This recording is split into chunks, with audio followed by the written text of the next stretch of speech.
தலைமை செயலகத்திலிருந்து புறப்பட்ட போது வெளியில் காத்திருந்த மக்களை சந்தித்து முதலமைச்சர் விஜய் மனுக்களை வாங்கியுள்ளார்.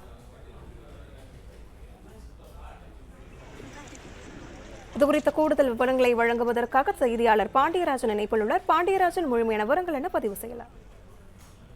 சென்னை தலைமைச் செயலகத்தில் இருந்து தமிழ்நாடு முதலமைச்சர் விஜய் அவர்கள் நெம்மேலி நோக்கி புறப்பட்டிருந்தார். குறிப்பாக 3:10 மணிக்கு அவர் இங்கிருந்து புறப்பட்டார். தலைமைச் செயலகத்தை விட்டு கான்வாய் வெளியே சென்றவுடனே சிறிது தூரத்தில் சாலையில் நிற்க தொடங்கியது.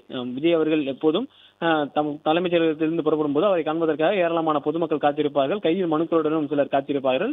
அந்த வகையில் சில பெண்கள் அந்த பகுதியில் கையில் மனுக்களுடன் காத்திருப்பதை கண்ட தமிழ்நாடு முதலமைச்சர் அவர்கள் தான் பயணித்த அந்த கான்வாயை நிப்பாட்டி இருக்கிறார். அவருடைய வாகனத்தையும் நிறுத்தி அவருடைய கண்ணாடியை இறக்கி அந்த மனுக்களை கொண்டு வரும்படி அறிவித்திருக்கிறார். அங்கு இருக்கக்கூடிய பாதுகாப்பு பணியில் ஈடுபட்டிருக்கக்கூடிய காவல்துறையினர் அவர்களை முதலில் அனுமதிக்கவில்லை. பிறகு முதலமைச்சர் காரை நிறுத்தி அவர்கள் அழைப்பதை பார்த்தவுடன் அவர்கள் உள்ளே செல்வதற்கான அந்த அனுமதியை கொடுத்தனர். சாலைக்கு வந்து முதலமைச்சரை சந்தித்து அவரிடம் அங்கு இருக்கக்கூடிய பொதுமக்கள் சிலர் அவர்களுடைய மனுக்களை கொடுத்திருக்கின்றனர். தமிழ்நாடு முதலமைச்சர் விஜய் அவர்கள் அந்த மனுக்களை பெற்றிருக்கிறார். ஆனால் கடந்த காலங்களில் நான் பார்க்கும்போது விஜய் அவர்கள் பிரச்சாரம் செய்யக்கூடிய அந்த காலங்களில் மனு கொடுக்கும்போது அவற்றை தவிர்த்து வந்தார். நேரடியாக கட்சி அலுவலகத்திலிருந்து மனு கொடுக்கும்படி செய்தார். ஆனால் தற்போது முதலமைச்சராக மாறிய பிறகு மனுக்கள் யார் கொண்டு வந்தாலும் அதனை பெற்றுக்கொள்ளக்கூடிய வகையில மனுக்கள் கொண்டு சாலையில் காத்திருப்பவர்களை பார்த்ததும் தமிழ்நாடு முதலமைச்சர் அந்த மனுக்களை பெற்றுக் கொண்டிருக்க அந்த காட்சி என்பது வெளியாகியிருக்கிறது.